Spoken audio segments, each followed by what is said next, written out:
Tapi karena dia hanya ingin melihat ini dari sisi sensasionalismenya, akhirnya yang diseleksi muncul sebagai isu adalah justru isu-isu yang merugikan Al-Zaitunnya.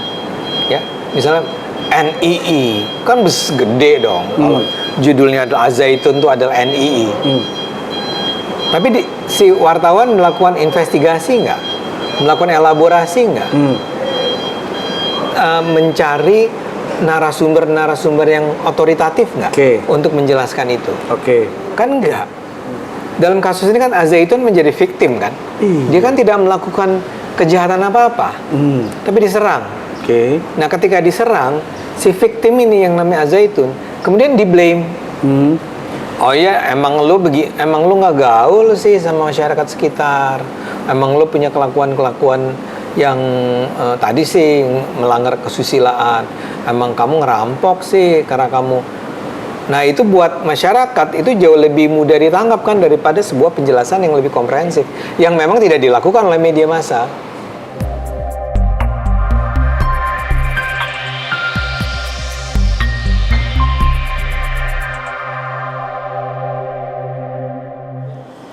Assalamualaikum warahmatullahi wabarakatuh. Law is Files by H. Nasution. Hari ini episodenya agak berubah karena kita ketemu dengan orang yang berjiwa muda.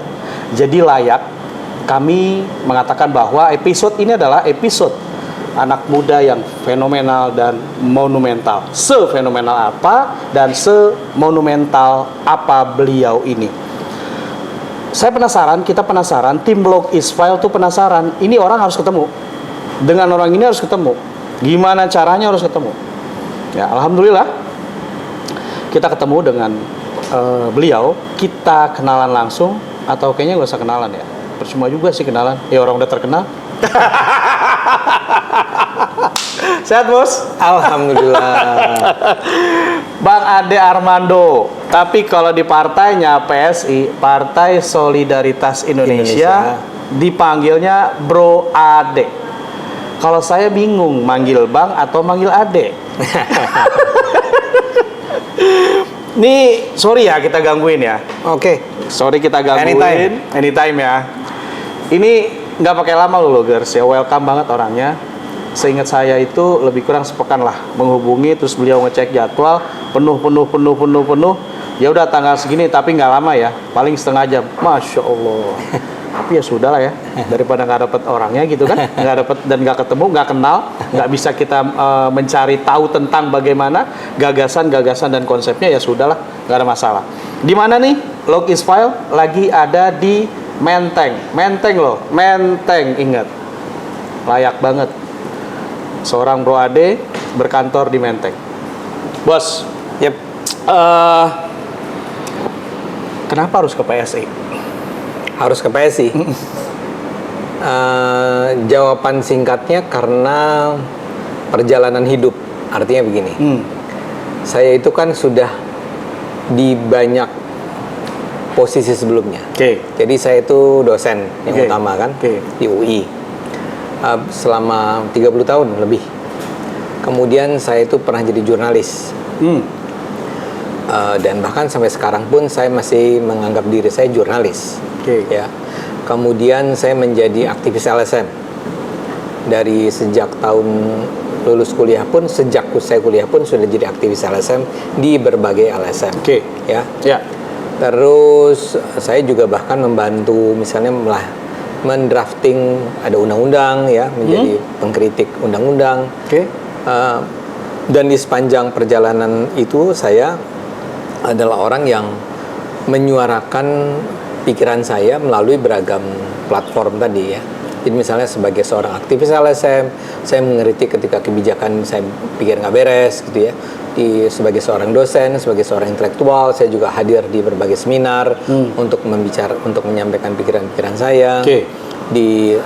Juga satu hal yang harus diingat, saya orang dari medsos ya. Di medsos, di Facebook, terutama Facebook ketika itu saya dianggap kritis untuk menyerang, terutama ketika ada gerakan-gerakan anti pluralisme, ketika ada kelompok-kelompok radikal ya. Tapi at the end, pada akhirnya saya merasa bahwa kayaknya saya harus bergerak lebih jauh dari itu semua, ya. Karena saya merasa bahwa Indonesia itu walaupun kondisi kita itu baik, ya, baik-baik saja kelihatannya, atau mengalami perkembangan, pertumbuhan, kemajuan, tapi ada persoalan-persoalan mendasar yang harus ditangani, dihadapi dan diubah, ya. Nah, saya merasa bahwa pada akhirnya perubahan tidak bisa dilakukan melalui dengan hanya misalnya saya mengkritik, bersuara keras, mengecam, membuat drafting undang-undang dan seterusnya. Harus lebih dari itu, ya. Nah, saya merasa salah satu lembaga yang paling penting dalam memperbaiki Indonesia ini adalah DPR. DPR. Karena kalau DPR-nya nggak beres, maka Indonesia seperti ini, nggak beres, ya. Kalau negara ini korup, ya antara lain salah satu penyebabnya adalah karena DPR-nya korup. Kalau di mana-mana ada perda syariah misalnya, ya itu karena si DPR-nya membiarkan terjadi perda-perda syariah atau bahkan mendukung, turut melahirkan. Jadi saya hendak mencoba masuk ke dalam PSI, masuk ke dalam parlemen melalui sebuah partai yang menurut saya bersih dan bisa saya andalkan, ya. Karena itulah saya mencoba masuk ke PSI agar saya bisa masuk ke parlemen. Nah, itu jawaban sederhananya seperti itu. Oke. DPR, abang sendiri bakal jadi Rambo gimana? Rambo apa itu artinya? Iya, bakal jadi Rambo berperang sendirian. Ya, itu pertanyaan yang sulit untuk dijawab. Karena gini, karena benar, ya. Percaya nggak sih, sorry, gue potong. Ada apa ya namanya? Nggak enak juga gue ngomong ini. Di luaran bahwa ketika orang sudah masuk ke gedung itu, orang sekeras apapun jadi lembek. Ya. Nggak takut. Takut jadi lembek atau takut apa? Takut jadi lembek lah. Ya.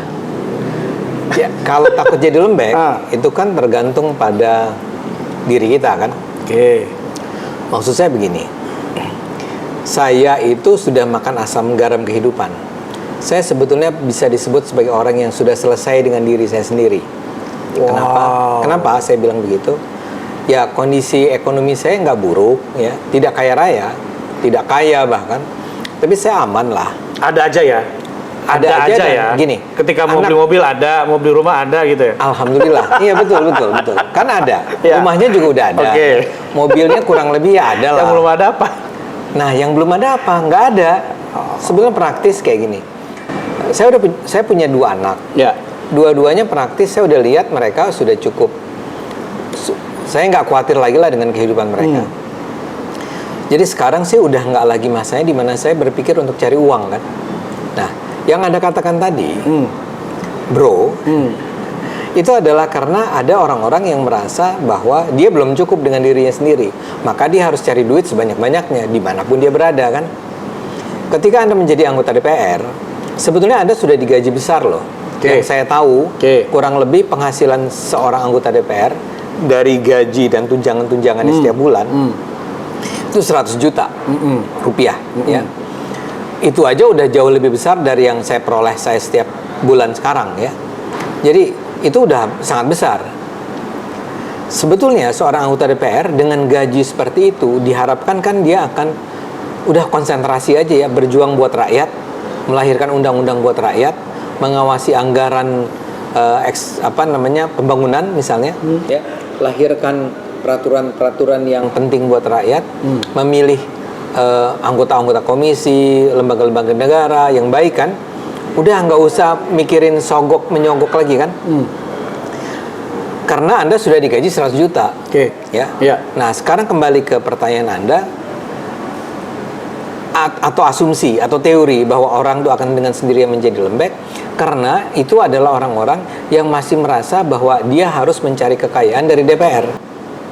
Karena itu dia akan berusaha mencari uang sebanyak-banyaknya dengan melakukan segala hal yang barangkali sebetulnya bertentangan dengan kepentingan rakyat. Sorry, atau bukan lembek deh, gua ganti bahasanya. Ya mau nggak mau harus ngikut gitu loh. Nah, iya. Saya mulai dari satu dulu nih ya. Kalau orangnya udah nggak punya masalah dengan dirinya sendiri, dia udah nggak mikirin harusnya. Nah, Anda nambahin. Tapi Anda hidup dalam sebuah lingkungan di mana orang lain korup. Iya, betul. Ya? Tapi kalau Andanya sendiri nggak ngerasa harus korup, kan sebetulnya dengan mudah bilang, ya lo boleh korup ya, gue nggak. Itu satu. Kedua, kalau lo korup, gue kabarin lo ke seluruh dunia. Bisa kan? Nggak bakal jadi DPR kayaknya sih. Jadi. Iya. Abang udah ngomongin di Log News loh. Iya. Log News tuh subscribe udah banyak, Bang. Iya, Serius. iya. Jadi saya salah satu janji saya. Wow. Kalau Anda pilih saya nih jadi anggota DPR nih, ya. Begitu saya masuk DPR, saya ngelihat Dapil mana? Dapil mana? Jakarta Selatan, Pusat Luar Negeri. Jaksel Pusat Luar Negeri. Ya. Oke. Atau orang dapil neraka. Oh. I don't care ya.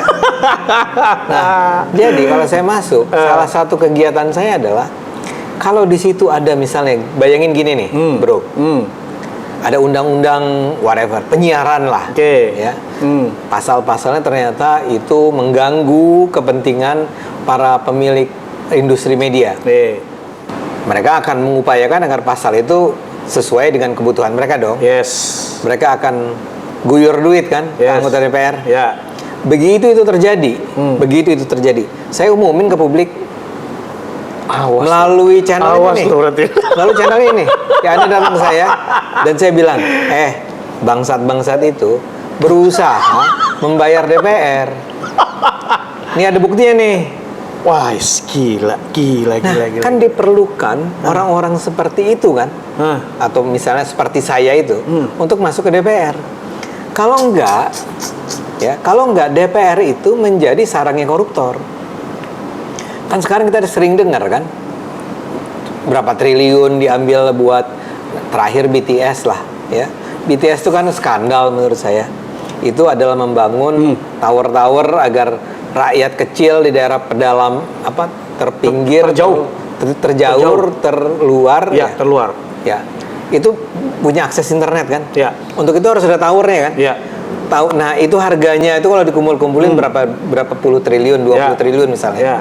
Tapi yang dimakan 8 triliun. Itu artinya kan nggak ada towernya. Ya. Jadi orang nggak dapat akses internet. Saudara-saudara kita di daerah-daerah itu yang mau kenal Ade Armando nggak ada yang tahu ya jadinya ya. Bahkan kita nggak usah peduli lah. Mereka kenal atau nggak dengan saya kan. Tapi pikirin loh. Kita di sini seenak jidatnya aja main WA, ngebuka YouTube ya. Main internet, nggak ada masalah kan? Karena bagus aksesnya. Di sana kan enggak, ya. Dan itu baru cuma soal internet, belum lagi yang soal pembangunan jalan, pembangunan prasarana, bla bla bla.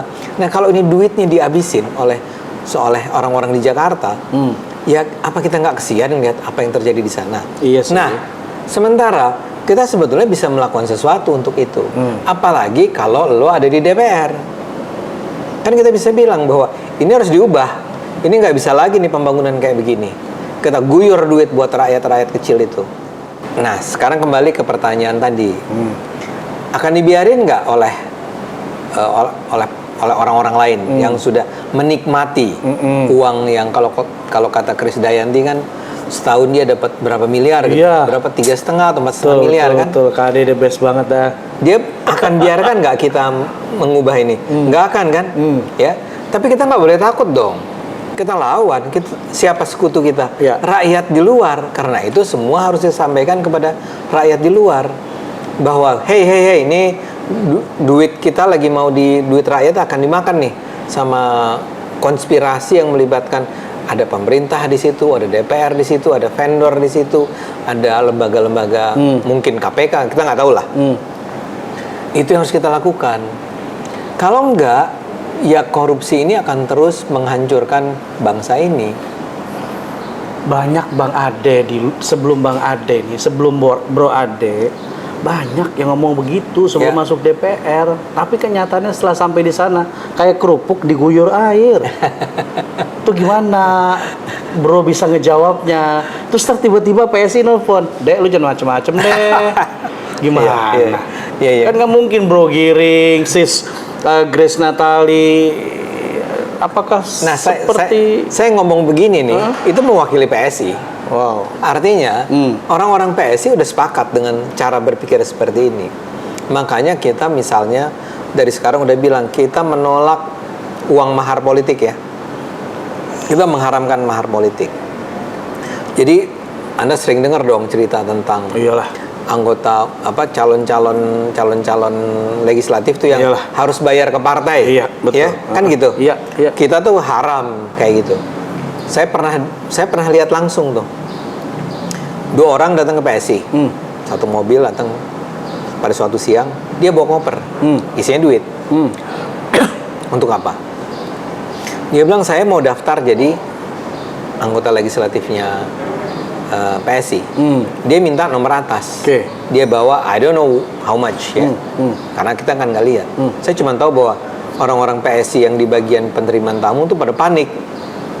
Datang ke DPP bilang, "Pak, ini gimana? Mereka bilang mereka mau jadi anggota dan mereka bilang bahwa mereka udah sediain logistik segala macam." Tolak. Jadi tolaknya dengan baik-baik, "Pak, di PSI itu nggak perlu. Bapak daftar, kita masukin nih nama Anda sebagai daftar bacalek ya namanya ya." Bacalek, ya. Nah, tapi silahkan koper Bapak bawa pulang aja gitu. Kita emang punya aturan semacam itu. Jadi ini adalah, makanya tadi kan Anda bilang kenapa PSI, antara lain jawabannya adalah bahwa karena saya melihat memang hanya PSI yang bisa menjalankan yang memfasilitasi lah, mengakomodasi lah harapan-harapan saya ya. Kalau PSI ternyata sama kotornya dengan partai yang lain, ya ngapain saya masuk PSI? Mendingan masuk partai yang udah jelas-jelas saya akan dapat nomor jadi gitu ya. Ini kan PSI lolos aja ke parlemen belum tentu, atau kecil kemungkinannya, harus fight lah kita untuk bisa lolos. Oke. Nah, karena itu saya pilih PSI karena itu. Jadi kalau Anda bilang Gracia gimana, Raja Juli Antoninya gimana, Giringnya gimana? Betul. Enggak, ini sama semua. Dan kalau Anda lihat, ini orang-orang yang udah selesai dengan dirinya sendiri semua, yang nggak butuh duit lah kira-kira. Wow. Ya butuh duit sih butuh duit, tapi maksudnya nggak perlu korup lah untuk jadi hidup sejahtera. Emang udah baik, udah sejahtera, gitu. Oke. Menarik sekali ya. Ketika masuk PSI adalah karena memang pengen menjadi Rembo. Rembo tuh ada Rembo episode 1 sampai Rembo episode 5, Bro. Iya. Gitu loh. Dia yang sendirian. Terus siapa bosnya, si John, siapa sih bosnya itu? Gimana keadaan lu? Tenang aja, gue bisa sendirian gitu kan. Dan menang gak sih dia? Menang kan? Di filmnya menang lah. Nah kan ini DPR, bos. Gitu loh. Menang. Film itu mencerminkan apa yang terjadi di dunia nyata kan? Oke, amin. Gue berharap seperti itu. Ya, yang kedua, saya mau bilang tadi, iya, orang wajar lah ragu ya, karena belum atau terlalu sedikit kali ya contohnya. Tapi saya mau bilang, ya sebenarnya dulu Ahok bisa. Sebenarnya Ahok melakukannya di masa dia jadi anggota parlemen kan. Cuman barangkali karena ya lagi-lagi partainya tidak berkenan. Jadi dia nggak kemana-mana akhirnya. Dan mungkin akhirnya dia mundur atau apa kan. Ya. Kalau saya, kenapa saya merasa yakin yang bisa kita lakukan? Karena itu adalah kesepakatan di dalam PSI. Pokoknya kita kalau sampai lolos. Dan ini udah terbukti kok, bro. Jadi misalnya gini, kan udah ada di DPRD. Di DPRD DKI, PSI itu paling ngeganggu, paling nyaring suaranya. Ketika dia misalnya mengangkat kasus Aika Ibon, lem Aika Ibon, 82 miliar. Lah, saya bilang itu sesuatu yang Anda tuh bisa berhasil mengungkapkan itu. Apakah saking kerennya investigasi Anda sampai Anda tahu? Enggak ternyata. Semua partai juga bisa tahu. Itu kan rencana yang diajukan oleh pemerintah ke DPR. Kan gitu ya. Kalau aja diperiksa, dengan sendirinya ketahuan. Kalau detail, ini yang lain-lain nggak detail. Ini kan ada banyak urusan. Jadi males ke detailnya. Ya, lagi kunjungan kerja. Lagi kunker. Ya, tapi akhirnya tahu ya. Nah, ternyata PSI tahu. Jangan-jangan karena PSI belum ada kerjaan. Lagi nggak ada kerjaan. Artinya dia fokus sama kerjaannya. Ya kan? Dia menemukan itu. Formula E. Kurang jelas apa kan? Tapi harus PSI dia yang mengangkat. Akhirnya dimusuhin sama partai-partai lain. Nah, jadi saya udah melihat ada bukti PSI itu nggak cuma berjanji akan begini, berjanji akan begitu. Memang orang-orangnya bersih dan orang-orang yang kotor disingkirin di PSI. Anda mungkin nggak tahu ya bahwa belum lama ini ada seorang pimpinan PSI di daerah itu diberhentikan karena meminta uang ke bacalek mahar. Dan nggak gede-gede amat, cuma berapa juta. Tapi begitu ketahuan, mahar tuh kisaran berapa sih? kalau mahar-mahar DPRD sih kecil-kecil waktu itu. Kecil ya? Nggak sekarang. Yang saya dengar, artinya Kalau PSI maharnya berapa? nggak ada. Iya. Jadi saya nggak tahu. Oke. Tapi yang waktu itu datang ke kantor PSI itu bawa duitnya sekoper. Sekoper, dan itu dolar semua jangan-jangan? Nggak tahu. Hampir nggak tahu. 300 triliun. Nggak tahu. Saya duga sih miliar kali ya. Saya duga miliar Oke. atau ratusan juta lah. Ya. Siap. Bro, itu kan ngomongin korupsi ya. PSI ngomongin korupsi. Tadi kan di offer gue bilang kan, kenapa sih yang jadi isu tuh harus korupsi gitu? Menurut Lok News TV, korupsi itu terjadi bukan karena korupsi yang jadi target, tapi memang di situ ada sebuah tatanan yang nggak bisa didobrak, gitu loh. Kenapa nggak fokus kepada tatanannya dulu? Korupsinya kan produk dari karakter, gitu loh bos. Kenapa harus jadi target korupsi? Nah, jualan korupsi itu jualan semua partai, jualan yang lain lah. Saya mau bilang, saya bahkan akan bantah tuh. Mana ada partai yang bilang bahwa mereka akan memerangi korupsi? Serius? Nggak ada. Saya kasih contoh nih. Itu yang biru-biru itu? Tidak. Say no. Tidak. Itu ada. Iya. Ayo, Dan itu bikin celaka kita semua kan, gara-gara dia. Orang jadi nggak percaya kan. Tuh lihat Demokrat kan, ngakunya akan memerangi korupsi, toh korup gitu ya. Ini kan jadi itu yang mempersulit orang-orang seperti kami yang juga ingin mengatakan lagi mengulang bahwa kita akan memerangi korupsi. Akhirnya lo maju ya. Dia maksudnya begitu bos. Kenapa nggak itunya dulu tuh diberesin? Jadi gini ya. Ini kan hubungan antara korupsi sama sistem. Ya. Mana duluan? Korupsi terjadi karena sistemnya memungkinkan, atau balikannya. Karena korupsi, maka sistemnya dibuat sedemikian rupa sehingga tidak akan terjadi pembongkaran korupsi. Jadi sistem diarahkan oleh para pelaku agar sistem tersebut mengizinkan terjadinya korupsi. Gue lebih percaya yang kedua itu. Ya. Sebagai contoh, sebetulnya memerangi korupsi itu bisa dilakukan dengan beragam cara kan. Salah satunya adalah orang bilang hukum mati, ya kan, kayak Cina dan segala macam. Saya bilang di Indonesia nggak mungkin lah, ya.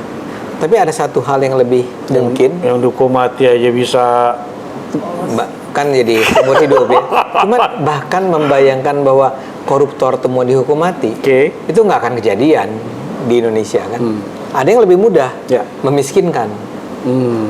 Nah, itu bisa dilakukan dengan cara melahirkan yang namanya undang-undang perampasan aset. Itu sangat make sense, ya. Jadi setiap itu udah di-proof belum sih? Nah, ini gue mau cerita. Sip. Kan salah satu cara untuk membuat orang tuh jeri, ya, untuk melakukan korupsi adalah bahwa kalau dia tahu gue korupsi 20 miliar, itu 20 miliarnya akan diambil lagi kalau ketahuan. Bahkan mungkin lebih dari 20 miliar. Pokoknya sampai lo kehilangan rumah, kehilangan mobil, kehilangan aset dan segala macam. Nah, itu lebih baik daripada, lebih masuk di akal daripada hukum mati. Kalau yang sekarang terjadi kan, Anda korup nih, oke lah, berapa? 10 tahun. Bahkan nggak 10 tahun ya, bisa 6 tahun, 8 tahun. Tapi gue tahu duit gue tuh aman di luar sana, ngalir kemana-mana. Bahkan ketika gue lagi di penjara itu, si uang itu berjalan sendiri. Iya benar. Jadi money talk, money walk, gila. Dan bahkan lo nggak ada berada di penjara terus, lo juga akhir minggu mungkin kemana, ya, weekend ada di mana, bla bla bla. Fasilitas di penjara yang juga sangat menyenangkan. Jadi nggak ada sesuatu yang menyebabkan orang tuh takut korup. Nah, kalau dengan ada perampasan aset, nanti kan akan dihitung tuh kerugian negara yang diakibatkan oleh kesalahan Anda, oleh kejahatan Anda adalah 30 miliar. Ya. Kita akan mengambil alih aset Anda sebesar 30 miliar yang saat ini berada dalam kekuasaan Anda. Itu bahkan dilacak kemana-mana kan? Nah, itu undang-undang yang gagasan tentang undang-undang yang menurut saya sangat masuk akal. Ini sudah dirancang sejak mungkin 10 tahun yang lalu. Tapi di zaman Pak Jokowi ini diintensifkan pembahasannya. Sehingga sekitar, kalau nggak salah tahun lalu ya, udah keluar tuh versi resminya dari pemerintah. Ya, kan kalau bikin undang-undang tuh dua pihak kan, pemerintah, DPR, tergantung inisiatif siapa nih. Dalam kasus ini sekarang tuh inisiatif ada di tangan pemerintah. Pemerintah udah nyiapin tuh, udah dibicarakan, tapi nggak lolos-lolos di DPR. Sehingga beberapa bulan yang lalu Pak Mahfud itu seperti memohon di DPR, di depan DPR, dia bilang, kami berharap DPR bisa dengan segera mengesahkan undang-undang perampasan aset. Jawaban anggota DPR-nya adalah, wah, salah sekali kalau Anda ngomong dengan kami di sini. Ini semua tergantung pada ketua umum, dia bilang. Poin saya, sedemikian lemahnya, rendahnya komitmen anggota-anggota DPR tersebut terhadap undang-undang yang sebetulnya sangat dibutuhkan untuk memerangi korupsi, tapi kalau disahkan itu sangat berdampak kepada kesejahteraan mungkin orang-orang DPR sendiri kan, atau partai itu sendiri kan. Jadi poin saya adalah sistem itu dibuat sedemikian rupa sehingga korupsi akan berjalan business as usual. Misalnya saya tentang pemilihan siapa yang menjadi anggota KPK, siapa yang menjadi anggota lembaga-lembaga negara lainnya. Kan yang memutuskan si DPR. Ya, orang yang terlalu kritis itu tidak akan bisa lolos untuk menjadi seorang ketua lembaga negara yang mengurusi perang melawan korupsi ini misalnya. Jadi sistemnya dibuat sedemikian rupa sehingga korupsi akan terus dilanggengkan. Nah, kalau kita harus mulainya dari mengubah sistem dulu nih, membenahi sistemnya dulu, yang antara lain end resultnya adalah anti korupsi ya. Ini bahkan nggak akan kemana-mana. Orang-orang itu tahu kok. Misalnya sekarang orang udah mulai bicara tentang kembali ke UUD 45, ya. Itu kan antara lain UUD 45 tuh jauh dari sempurna. Amandemen yang diperkenalkan pada awal-awal reformasi 2099, 2000, 2001 itu sangat keren untuk membenahi demokrasi, memerangi korupsi, membenahi melawan konsentrasi kekuasaan di tangan hanya satu pihak dan seterusnya. Itu keren sekali. Tapi sekarang mulai kan ada ide untuk yuk kita kembali aja deh ke UUD 45. Ya, yang memungkinkan presiden untuk menduduki jabatannya tanpa ada batas, ya. Yang misalnya Anda sadar nggak bahwa dalam Undang-Undang Dasar 45 yang namanya jaminan atas kebebasan pers itu nggak ada. Karena kalimatnya di pasal 28 UUD 45 itu adalah diatur oleh undang-undang. Jadi kemerdekaan pers diatur oleh undang-undang. Dalam amandemen ini dijamin kemerdekaan pers. Nah, ini adalah sebuah elemen kemerdekaan pers itu yang kita perlukan kan untuk bisa mengontrol pemerintah. Poin saya adalah si lembaga-lembaga seperti DPR ini itu memang akan mempertahankan sistem yang busuk agar mereka bisa leluasa melakukan perampasan hak rakyat, uang rakyat dan seterusnya. Jadi memang perlu ada terobosan-terobosan nih yang tidak bisa dilakukan hanya dari luar, harus dari dalam. Tapi Anda benar, kalau jumlah orang yang terlibat dalam peperangan melawan korupsi ini misalnya itu hanya sedikit orang. Ya misalnya taruhlah PSI bisa lolos, tapi jumlahnya berapa sih yang lolos? Tapi lawannya kan besar. Memang bisa melawan yang besar itu? Saya sih percaya bisa. Ya. paling tidak mengganggu dulu deh, paling tidak bikin ribut, Oke. paling tidak menyampaikan Ya, kepada publik. bertahap ya. Bertahap. Ya, karena sudah sangat mengakar sekali ya. Berurat berakar. Berurat berakar ya. Oke. Bang, ngomongin korupsi, ngomongin koruptor, caranya segala macam. Seberapapun cara mereka, sebagaimanapun cara mereka, pasti aja bisa lah.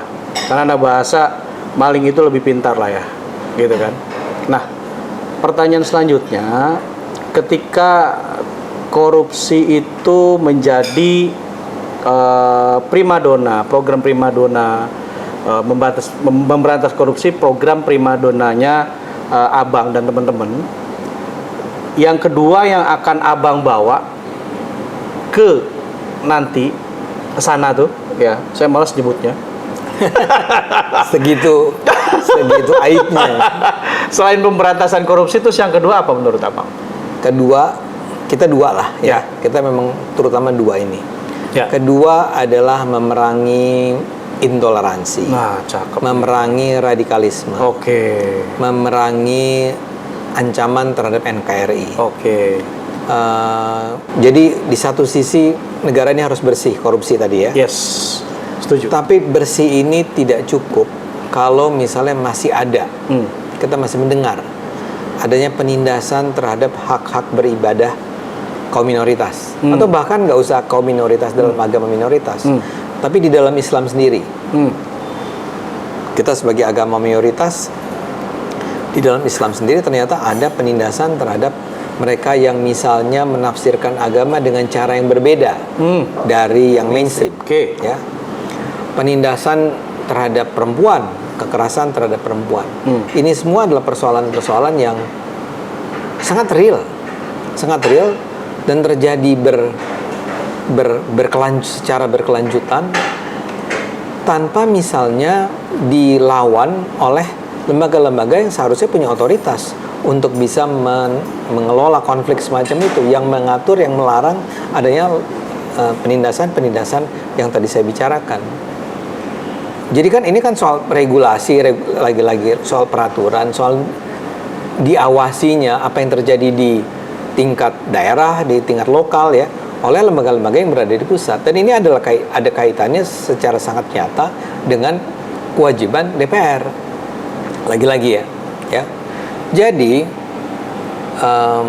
beberapa tahun yang lalu itu ada sebuah studi yang sangat menarik ya oleh orang asing, Buhler namanya, yang menyatakan bahwa kalau kita bicara tentang perda-perda syariah di Indonesia yang semakin banyak terjadi di Indonesia, itu sebetulnya yang merancangnya, yang melahirkannya, yang mengeksekusinya adalah justru pemerintah atau DPRD ya, yang didominasi oleh kelompok-kelompok nasionalis, dia bilang.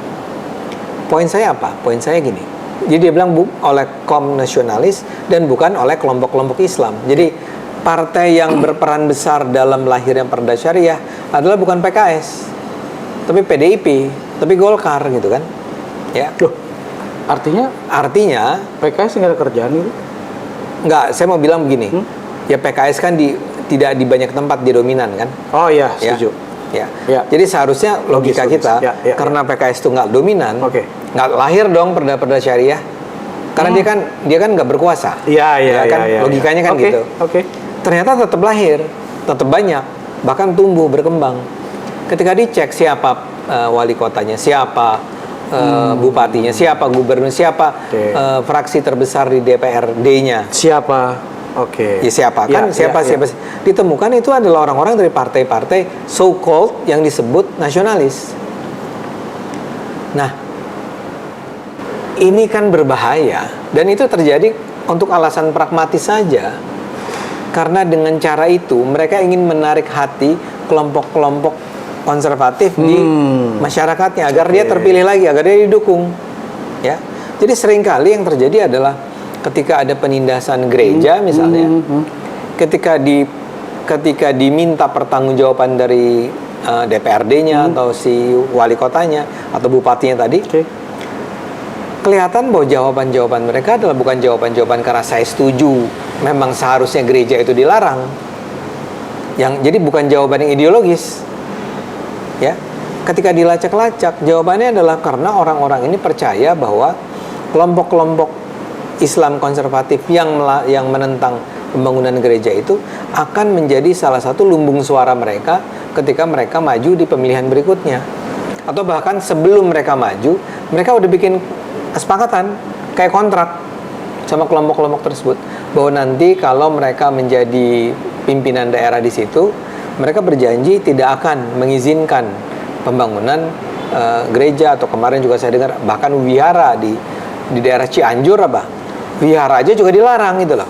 Pokoknya semua yang non masjid dilarang. Ini harus ada yang melawan ya, dan merombaknya. Dan ini adalah sebuah isu, topik yang nggak dibicarakan oleh banyak orang. Media massa juga nggak berani. Kan Anda aja nih yang nanya sama saya kan. Karena kita kan nothing tulus ya. Tapi kalau media-media yang tergantung pada iklan, media-media besar, media-media massa besar, nggak akan berani diangkat isu ini dalam talk show mereka, misalnya dalam berita mereka. Serius dong. Ya, saya bikin penelitian tentang, bukan penelitian, saya sebagai aktivis LSM lah namanya, NGO yang memang memperjuangkan keberagaman, itu seringkali kecewa sekali dengan reaksi berbagai media ketika kita meminta agar lebih concern dong dengan soal penindasan terhadap keberagaman. Kan kita tidak melihat pelarangan gereja semakin sering terjadi sekarang ya.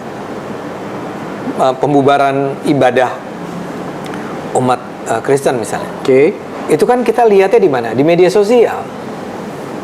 Tidak muncul secara proporsional. Mungkin ada diberitakan kecil-kecilan gitu ya tentang ada gereja di Binjai katanya dilarang bla bla bla. Itu satu di antara rangkaian berita gitu ya. Selipan doang, cuman berapa menit gitu ya. Terus orang lupakan lagi. Tapi nggak pernah dibicarakan secara serius. Karena buat media massa memang tidak menguntungkan. Iya.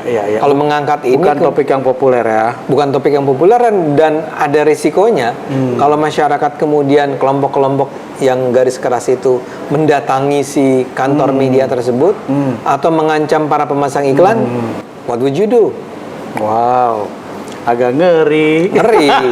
Jadi di DPR harus ada orang-orang yang memperjuangkan nasib hak beragama ini. Nah sekarang gue mau lurusin nih.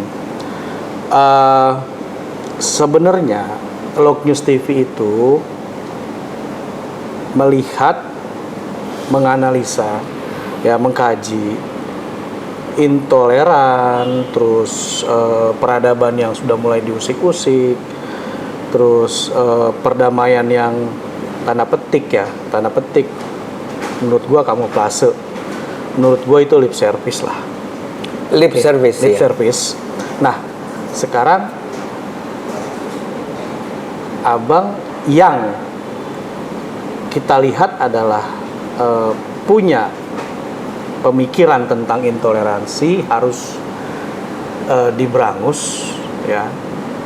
Sebenarnya bukan karena berani atau tidak berani ya. Log News TV bukan karena seperti itu. Tapi Log News TV melihat ini yang harus dikedepankan gitu. Bahwa intoleransi itu jangan sampai ada.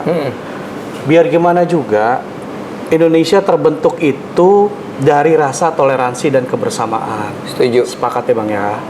Nah makanya Abang melihat toleransi itu seperti apa sih? Punya pemikiran nggak di dalam pemikiran Abang bahwa toleransi itu harus ada batasnya? Apalagi Abang sebagai pendidik itu. Gimana Abang menjawabnya? Ya ini kan soal kembali ke imajinasi kita tentang bangsa. Ya. Jadi ada seorang ilmuwan asing yang menyebut kita ini bangsa itu adalah sebuah komunitas yang terimajinasi, ya. Yang jadi gini. Anda dari Sumatera Utara kan? Yes. Saya aslinya Sumatera Barat tapi dari Jakarta. Oke. Ya. Apa yang menyebabkan saya dan Anda merasa kita itu satu bangsa? Nah, jawabannya menurut Ben Anderson adalah imajinasi kita. Kita mungkin nggak punya hubungan darah sama sekali. Kita nggak kenal, kita nggak pernah tinggal di wilayah yang sama, ya. Tapi saya tetap menganggap Anda adalah satu bangsa karena sudah terbangun imajinasi, terkonstruksi imajinasi di kepala kita bahwa saya dengan Anda, dengan orang di Minahasa, dengan orang di Papua, dengan orang di Maluku, dengan orang di Jawa Tengah, itu adalah satu bangsa. Jadi kita betul-betul hanya akan survive sebagai sebuah bangsa kalau imajinasi kita ini terjaga. Ini beda sekali loh dengan misalnya kalau Anda adalah orang sebuah bangsa yang aslinya memang datang dari akar etnik yang sama misalnya. Eropa tuh kebanyakan seperti itu sebenarnya. Satu negara, ya kan? Jadi udah nggak usah ada lagi effort untuk mengatakan kita sebangsa nih ya. Ya emang kita sebangsa dari dulu. Setuju. Kalau kita kan enggak. Ini ada Sumatera. Sumatera aja antara Sumatera Utara dengan Sumatera Barat dengan Sumatera Selatan udah beda-beda. Ada Jawa, ada Jawa Barat, ada Jawa Tengah, ada Jawa Timur, ya. Akar budayanya beda-beda, makanya ya bentuk budaya aja berbeda-beda, bahasanya bisa berbeda-beda kan? Oke. Ini kan nggak pernah jadi masalah kalau Anda adalah orang Swedia, Anda orang Irlandia, orang yang mirip dengan Indonesia kan adalah Amerika Serikat. Bedanya cuma Amerika Serikat itu adalah terbentuk dari para imigran kan, datang ke sana terus membentuk sebuah bangsa. Itu juga mereka merasa sebagai sebuah bangsa karena imajinasi mereka sebagai sesama orang Amerika. Padahal dia orang Itali, padahal dia orang keturunan Cina, dia keturunan orang Irlandia. Tapi kemudian begitu dia bergenerasi-generasi hidup di sana bersama, mereka membangun sebuah konsepsi tentang we are a nation. Kita kan juga begitu. Kita baru tahun 45 jadi sebuah bangsa. Ya memang kalau mau dibilang akarnya mungkin 28, 08 gitu ya. Tapi kan sebenarnya kita sepakat kita sebuah bangsa itu artinya resmi, de jure 45 kan. Ya. Dan itu bukan pekerjaan yang gampang. Oke. Tapi supaya cepat nih penjelasannya kira-kira gini. Nah, imajinasi ini yang setelah bertahun-tahun berjalan sekarang berusaha dirusak dengan sebuah konsep tentang misalnya salah satu sumber masalah memang adalah kelompok-kelompok Islam yang menganggap bahwa yang mempersatukan adalah keimanan. Ya, saya menjadi saudara Anda karena kita satu iman. Sehingga konsepsi saya tentang bangsa adalah seperti itu juga. Saya tidak pernah menganggap orang Kristen di Maluku sebagai sungguh-sungguh saudara saya. Karena Anda tidak seiman dengan saya. Bahkan tetangga saya yang Kristen, iya kita berteman ya, kita bertetangga ya, dan kita saling bantu kalau lagi ada hajatan dan segala macam. Tapi ingat ya, kita tuh bukan saudara ya. Ini adalah sebuah konsepsi yang sepenuhnya bertentangan dengan apa yang dulu founding fathers kita bangun dulu di tahun-tahun awal. Mereka harus bekerja keras tuh mengatakan bahwa we are one nation. Sumpah Pemuda itu satu bangsa, satu bahasa, satu tanah air kan? Itu kan harus diciptakan tuh. Bayangin kita bisa punya satu bahasa tuh luar biasa loh. Betul. Ya. Nah sekarang ini kita mau rusak. Ada orang-orang yang ingin merusak itu dengan misalnya mengatakan konsep tentang saya minta maaf ya buat siapapun yang menonton ini dan saya ingin mengatakan bahwa konsep yang namanya uhwah Islamiyah itu jadinya berbahaya. Persaudaraan Islam. Jadi yang bersaudara tuh sesama orang Islam. Jadi intinya bahkan saya tuh bukan hanya bicara tentang ketika saya ngomong toleransi itu bukan sekedar bahwa saya menghargai Anda ya. Saya mengizinkan Anda untuk beribadah sesuai dengan agama Anda. Saya juga boleh beribadah sesuai dengan agama saya ya. Bukan itu. Bukan sebatas itu. Tapi lebih dari itu. Harus dibangun perasaan we are brothers guys, bro. Makanya kita pakai kata bro. And sis. We are brothers. Karena nggak ada bahasa Indonesia yang beruansis itu. Adanya kan Mas, Mbak, gitu kan, Kang, udah. We are brother gitu. We are brother. Saya sama Anda. Anda mau agama apa, Anda mau etnik apa, mau ras apa, mau Anda difabel atau enggak. Iya. We are brothers and sisters. We are one happy family. Jadi ini ada kerjaan besar. Ini sebetulnya itu yang saya lakukan di LSM saya, ya. Karena itu lebih ke ide kan, lebih ke gagasan, membangun gagasan, membuat konten-konten semacam ini untuk membuat orang ingat lagi pada akar mereka. Tapi agar si toleransi, persatuan, kebinekaan ini bisa terjaga, tetap harus ada undang-undangnya, harus ada peraturannya, harus ada pihak yang mengawasi dan bilang itu nggak boleh dilakukan. Anda tuh nggak boleh melarang orang lain untuk mendirikan rumah ibadah. Kok bisa-bisanya Anda menyatakan kami menolak pembangunan rumah ibadah agama lain? Kan harus ada peraturannya. Nah itu kembali siapa yang menentukan? Pemerintahnya dan DPR-nya. Jadi di situ lagi-lagi ada fungsi kunci dari sebuah DPR yang baik agar tidak ada lagi peraturannya. Jadi gagasannya kita bangun di kerja-kerja ke-LSM-an, tapi regulasinya harus dilahirkan dari sistem. Dan itu either you are di DPR atau di pemerintah. Iya. Walaupun sebenarnya intoleransi menurut Locus TV itu bukan hanya sekedar melarang mendirikan tempat ibadah gitu. Karena ini terjadi gitu di pulau mana gitu di timur mungkin mendirikan masjid susah mungkin ya. Sama. Ya, berarti artinya betul setuju. Ini harus ada sebuah kebijakan atau regulasi ya yang tepat. Namun yang paling jelas, Bang, intoleransi ini dalam sebuah gagasan. Ya. Itu yang bahaya, gitu loh. Ini terjadi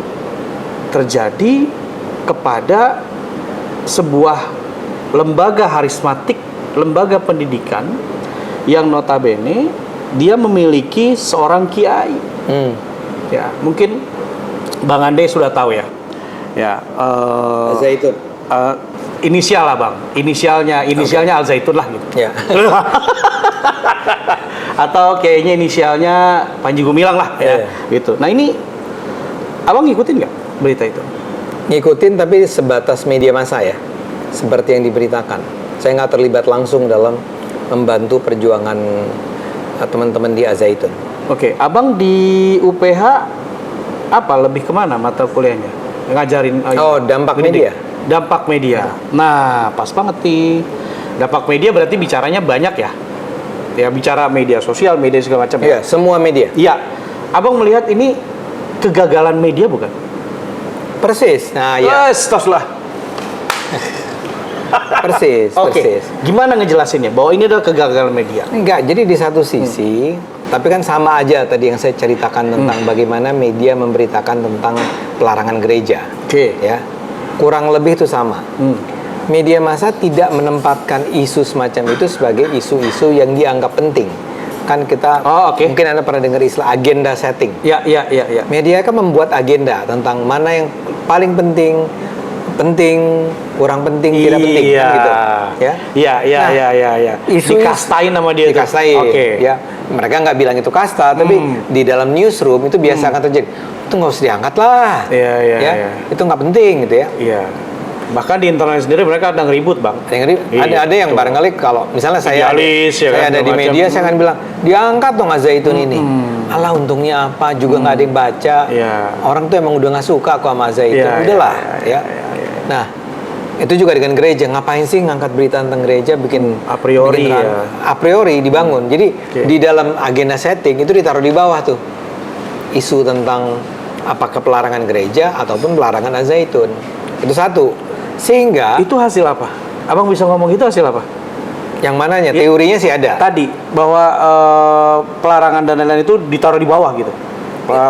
itu buktinya adalah kalau yang saya lakukan selama ini, misalnya saya bikin tulisan-tulisan tuh tentang betapa media massa abai, ya.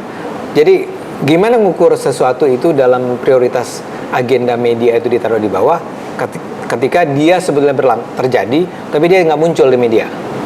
Sesuatu yang sebenarnya terjadi tapi tidak muncul di media itu dianggap ditaruh di bawah dalam agenda prioritas. Oke, walaupun Bang, sebentar aku potong. Walaupun media itu kan juga punya segmen Bang, ya kan? Ada media yang memang dia prioritas atau mayoritas bicara politik, ekonomi dan lain-lain. Itu Abang kesana nggak membahasnya? Ya kalau misalkan kan sekarang gini, media infotainment masa ide ngebahas Al Zaitun sampai dari pagi sampai malam kan nggak mungkin. Ya. Kecuali TV nasional yang satu itu kan dari pagi sampai malam terus aja gitu. Jadi gini, sebetulnya kan media infotainment itu sebetulnya adalah kayak apa, genre-genre yang datang belakangan kan. Tapi kan kita bicara tentang media secara umum. Baik media online maupun media massa elektronik maupun media cetak misalnya yang sudah semakin sedikit jumlahnya. Kalaupun mereka memberitakan seperti saya katakan tadi, tidak akan ditaruh di headline, tidak ditaruh di halaman depan. Kalau itu media cetak, tidak menjadi di headline news. Kalau media TV nasional, apalagi dia taruh itu sebagai program prioritasnya? Ya sama ya. Jadi dia tidak muncul secara mengemuka. Tapi itu baru dosa pertama dari media adalah kalaupun tidak ada. Berarti artinya itu media aneh atau media yang sedang mencari tanda petik? Nah kedua adalah baru. Yang pertama kan tidak muncul, tidak diberitakan, tidak diangkat, disebut tapi hanya seperti selintas. Biasa itu aja lah satu. gitu. Itu yang satu. Yang kedua, dia mengangkatnya dengan perspektif sensasionalisme. Sesuatu dilihat dari sisi menjual tidaknya, dan kemudian ketika dia diangkat, itu diangkat dalam perspektif yang seringkali jadinya itu merugikan orang yang menjadi korban sebenarnya. Ya, saya kasih contoh. Az-Zaitun ini kan sebuah topik yang luar biasa menarik sebenarnya. Menarik ya buat Abang, menarik ya? Nggak buat masyarakat sebetulnya. Sebetulnya. Tapi kan kemudian media ini nggak mau capek-capek belajar kan. Dia cari aja yang paling menariknya. Misalnya ketika isunya adalah bahwa ternyata di Az-Zaitun itu diizinkan untuk berzina. Pang. Itu yang diangkat. Iya kan? Ya. Tapi sebuah pelaporan yang komprehensif, yang mendalam, yang tidak hanya mengutip pendapat-pendapat tanpa kemudian dielaborasi lebih jauh, diverifikasi lebih jauh, itulah yang terjadi akhirnya. Dan ketika masyarakat hanya disuguhi dengan muatan-muatan yang kecenderungannya sensasional itu, jadi gini, barangkali juga media sebenarnya nggak berniat jahat terhadap Az-Zaitun, berniat ya tanda petiknya berniat atau garis bawah berniat. Tapi karena dia hanya ingin melihat ini dari sisi sensasionalismenya, akhirnya yang diseleksi muncul sebagai isu adalah justru isu-isu yang merugikan Az-Zaitunnya. Ya, misalnya NII kan gede dong. Kalau judulnya adalah Az-Zaitun itu adalah NII. Tapi si wartawan melakukan investigasi nggak? Melakukan elaborasi nggak? Mencari narasumber-narasumber yang otoritatif nggak untuk menjelaskan itu? Kan enggak. Hanya satu sisi, hanya pendapat-pendapat ya mungkin ada narasumber-narasumber yang memang kelihatannya enak dikutip gitu ya. Itulah yang kemudian terjadi. Jadi dosanya ada dua. Dosa pertama adalah mengabaikan. Ya. Tapi kalaupun tidak mengabaikan, mengangkatnya dengan cara yang justru blaming the victim. Dalam kasus ini kan Az-Zaitun menjadi victim kan. Dia kan tidak melakukan kejahatan apa-apa, tapi diserang. Nah, ketika diserang, si victim ini yang namanya Az-Zaitun kemudian di-blame. Oh ya, emang lu nggak gaul sih sama masyarakat sekitar. Emang lu punya kelakuan-kelakuan yang tadi sih melanggar kesusilaan. Emang kamu ngerampok sih karena kamu. Nah, itu buat masyarakat itu jauh lebih mudah ditangkap kan daripada sebuah penjelasan yang lebih komprehensif yang memang tidak dilakukan oleh media massa. Yang tadi yang datang ke sana mempelajarinya, melakukan investigasi, wawancara secara mendalam, meminta para ahli untuk berbicara, bla bla bla. Jadi lengkap udah, mengabaikan udah salah. Kedua, tidak mengabaikan, tapi dengan menjadikan ini sebagai muatan yang sensasional, yang blaming the victim. Lengkap sudah kejahatan media. Oke, bos. Kalau ada 3 media, masyarakat, Al Zaitun, terus sekarang jadi begini. Di antara bertiga ini, mana yang paling tidak bergerak sehingga kondisi seperti ini? Al Zaitun menjadi terblaming, masyarakat terpecah, ada yang pro dan kontra, dan media ini sepertinya kok melenggang begitu saja tanpa ada yang mengingatkan kah, atau yang ngasih tahu lah.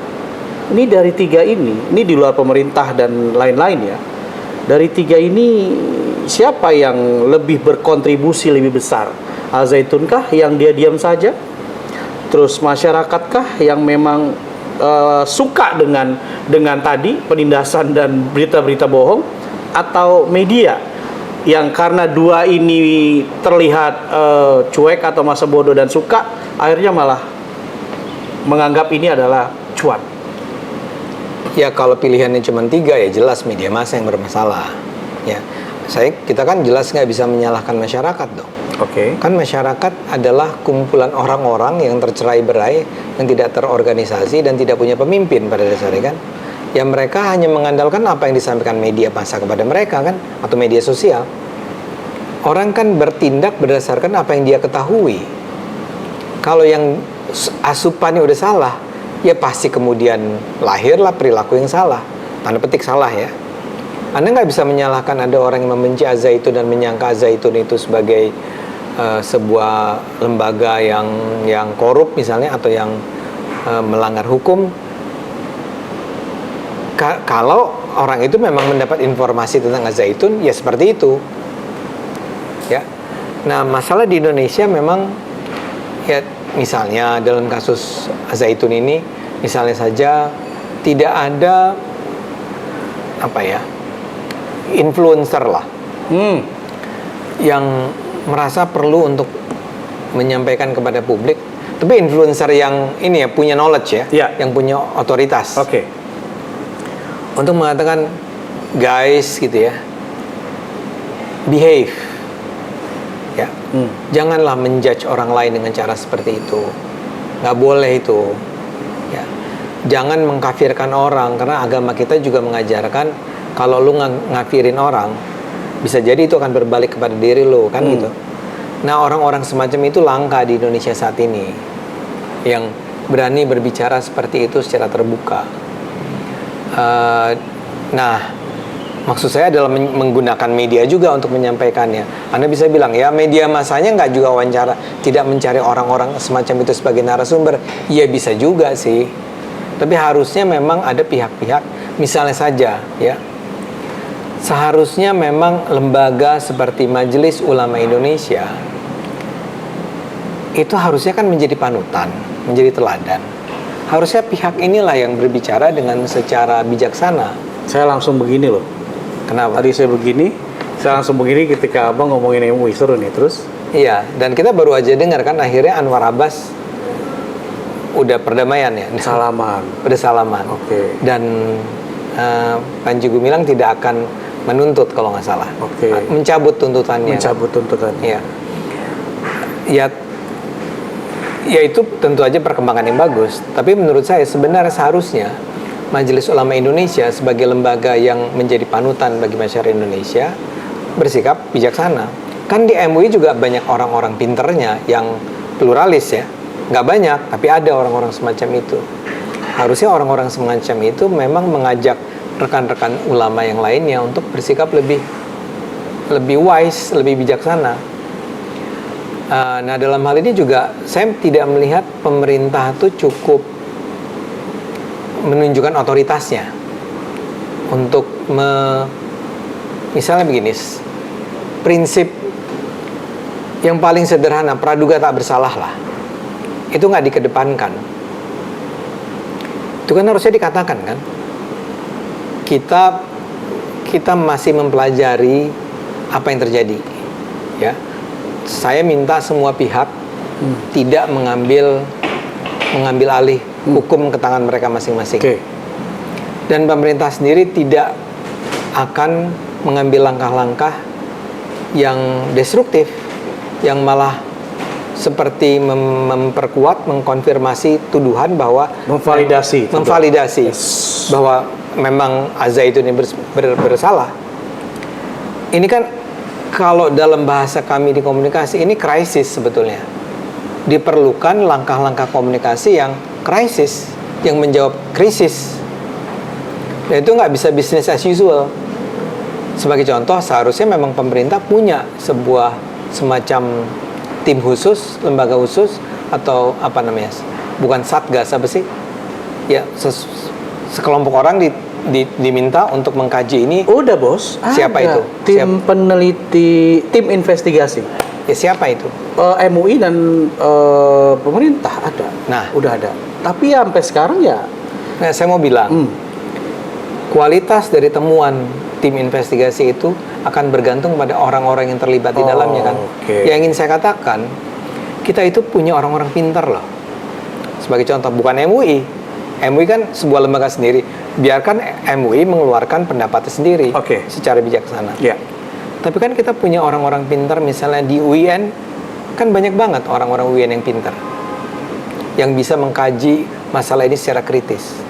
Saya nggak tahu ada lembaga-lembaga lain nggak, mungkin nggak hanya UIN Jakarta, ada UIN, I don't know, Yogyakarta kali ya, duduk sama-sama mempelajari secara, nggak usah lama-lama lah, berapa minggu atau sebulan, dan kemudian mengeluarkan rekomendasi tentang bagaimana menangani Az-Zaitun. Dengan mempelajarinya langsung ke Az-Zaitun, dengan temuan-temuan, dengan rekomendasi-rekomendasi yang menunjukkan keotoritasan lembaga tersebut. Tapi pemerintah harus turun. Artinya maksudnya ada orang netral gitu ya? Harus netral dan kritis dan ilmuwan levelnya, ya. Karena kita kan curiga. Sementara Az-Zaitun sendiri kan sudah berulang kali mengeluarkan pendapat yang sangat tajam terhadap MUI. Karena itu MUI harus diminta untuk terpisah dari lembaga ini. MUI-nya bikin sendiri, dan MUI itu mengeluarkan pendapatnya sendiri secara bijaksana dan menunjukkan keotoritatifan dia. Yang negara ini membentuk sendiri timnya, pemerintah membentuk sendiri timnya, yang terdiri dari para ilmuwan, pengkaji, tokoh-tokoh publik misalnya, yang netral. Menurut saya, ini pandangan saya ya, syukur-syukur kalau ternyata itu sudah dilakukan. Tapi yang sekarang ini yang saya lihat, itu kan lebih ke arah kayak formalitas saja. Udah ada kok timnya, tapi kita nggak dengar ininya apa, pandangannya apa. Tapi terus terang, saya harus katakan bahwa pendapat-pendapat saya ini didasarkan pada pengetahuan yang relatif terbatas ya, mengenai apa yang sesungguhnya terjadi. Dari relatif terbatas itu, yang ingin Abang sampaikan, kondisi ini sebenarnya gimana sih kasus ini? Ini adalah sebuah ujian yang sangat serius tentang seberapa besar orang memiliki kebebasan untuk berkeyakinan dan menafsirkan dan bahkan beragama jadinya, ya. Karena itu ini tidak bisa dibiarkan bergulir begitu saja tanpa ditangani secara serius. Oke. Terakhir Bang, dalam kondisi saat ini, Abang seorang komunikasi, terus yang berada di mana-mana dan bagaimana, ini bolehlah disampaikan di Lok News TV pandangan-pandangan Abang yang anti mainstream tentang kondisi Az-Zaitun seperti apa? Saya ulang ya, pengetahuan saya tentang Az-Zaitun adalah pengetahuan yang terbatas dari apa yang saya dengar di media massa ya. Buat saya yang terpenting tuh ini, kalaulah ada yang dianggap sebagai sesuatu yang Al-Zaitun melanggar, kan ada dua, melanggar konstitusi kita, hukum kita. Kedua adalah kaitannya sama agama, penodaan agama, penistaan agama. Ya. Nah, dari yang saya lebih mungkin punya pengetahuan di yang penodaan agamanya. Oke. Karena kalau soal melanggar hukum, itu kan harus ada pembuktian. Siap. Ya. Dan selama ini kita sebagai masyarakat tidak memperoleh informasi yang cukup mengenai apa yang terjadi di sana. Oke. Dengan segala macam tuduhannya. Oke. Itu menurut saya harus aparat penegak hukum yang melakukan. Ya. Ya. Dan itu sedang diproses. Sedang diproses. Iya. Tapi yang lebih penting menurut saya adalah yang soal, bukan lebih penting, yang lebih saya ikuti adalah penodaan agama. Ya. Nah kan sejauh ini yang saya dengar, saya tidak pernah mendengar penjelasan satupun yang membuktikan bahwa Az-Zaitun itu mengajarkan sesuatu yang bertentangan dengan ajaran Islam. Mungkin cara penafsirannya itu progresif, ya, kritis, Yes. ya, tapi tidak menodai. Itu kan adalah sebuah hal yang sama sekali berbeda. Oke. Kalau Anda menginterpretasikan agama dengan cara tertentu yang barangkali berseberangan atau berbeda dengan mainstream, Dan itu pasti. dan itu saya rasa terjadi ya. Oke. Ya. Itu kan tidak berarti Anda sedang berusaha melecehkan agama atau menodai atau menista. Betul. Jadi jangan main-main tuh dengan istilah menodai, menista agama. Ya. Walaupun saya harus akui di Indonesia terlalu sering orang akhirnya bahkan bisa masuk penjara hanya gara-gara melakukan sesuatu yang berseberangan dengan ajaran mainstream. Nah, kembali ke Az-Zaitun. Itu yang saya nggak lihat sampai saat ini. Makanya setiap kali saya misalnya diundang ke talk show seperti ini atau talk show ketika membicarakan Az-Zaitun, saya selalu minta itu.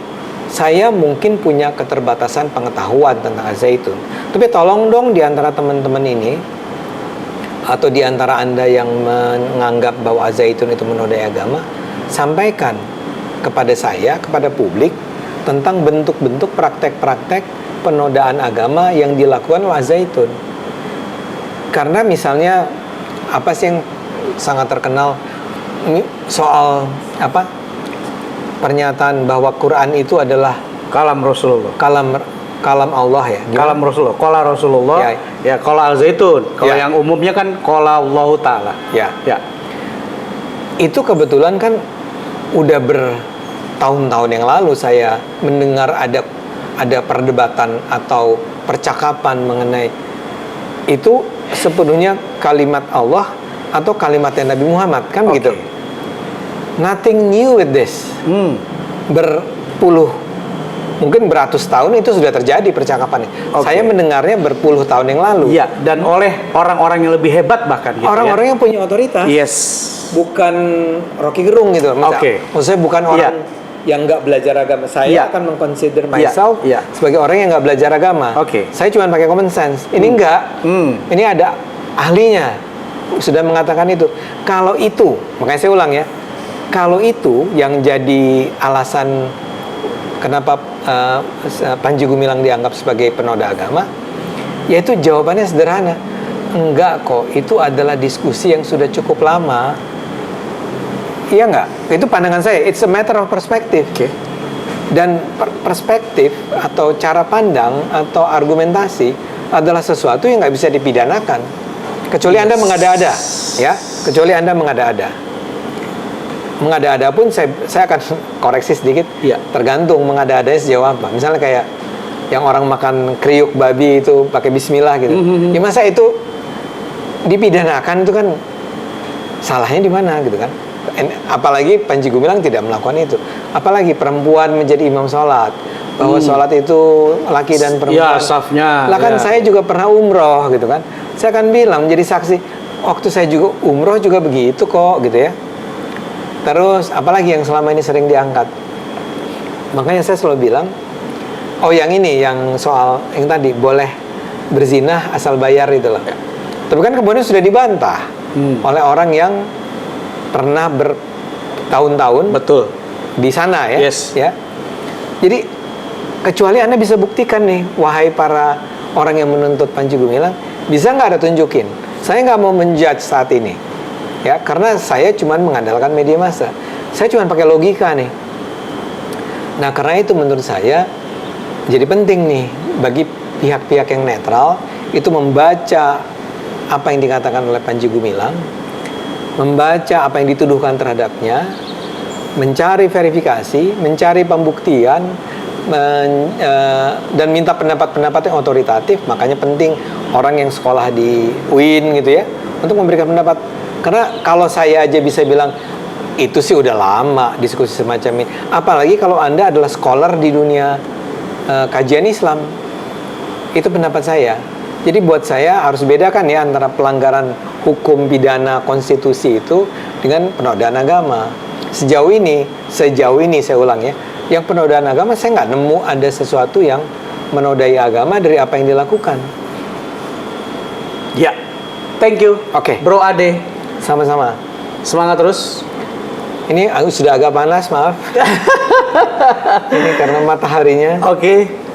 Semangat terus. Siap. Gagasan itu tidak bisa diberangus. Setuju? Gagasan Amin. itu adalah sebuah titipan dari ruh sejatinya kita. Maka untuk loggers, ingat, hargai gagasan siapapun yang melontarkan gagasan itu. Log is Files by Hana Sution, episode Gagasan Muda yang fenomenal juga monumental. Assalamualaikum warahmatullahi wabarakatuh. Waalaikumsalam warahmatullahi wabarakatuh. Thank you, bos. Thank you.